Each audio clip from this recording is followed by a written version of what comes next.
دنیا کی کوئی شے انسان سے حسین خوبصورت نہیں۔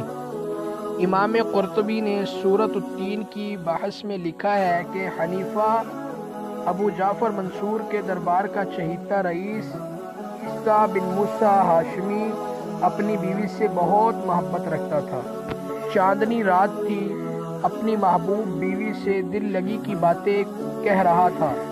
چاند کی چاندنی اور اپنی بیوی کے حسن و جمال کے دو مختلف مناظر اس کے سامنے تھے۔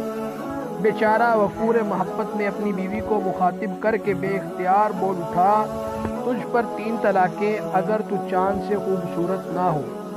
عیسیٰ بن موسیٰ کا یہ کہنا تھا کہ بیوی اٹھ کر پردے میں چلی گئی کہ شوہر یعنی عیسیٰ نے مجھے طلاق دے دی۔ بات تو ہنسی اور دل لگی کی تھی، مگر طلاق کا یہی حکم ہے کہ کسی بھی طرح طلاق کا صریح لفظ بیوی کو کہہ دیا جائے تو طلاق ہو جاتی ہے، خواہ ہنسی اور دل لگی ہی میں کہا جائے۔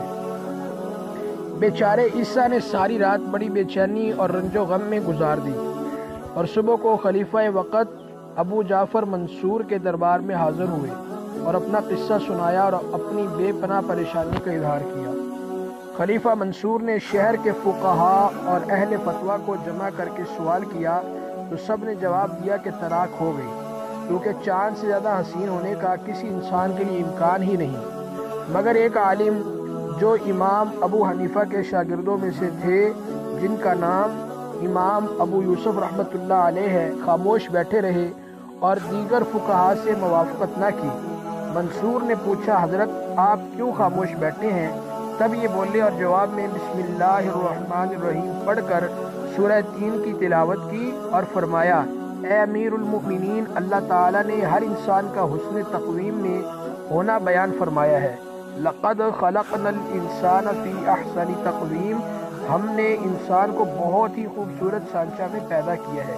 خالق حقیقی کی نظر میں اور قرآن کی روح سے دنیا کی کوئی شے بھی انسان سے زیادہ حسین نہیں۔ یہ سن کر سب علماء حاضرین حیرت میں رہ گئے اور کوئی مخالفت نہیں کی۔ خلیفہ منصور نے انہی کے فتوے پر عمل کیا اور فتویٰ دے دیا کہ کوئی طلاق واقع نہیں ہوئی۔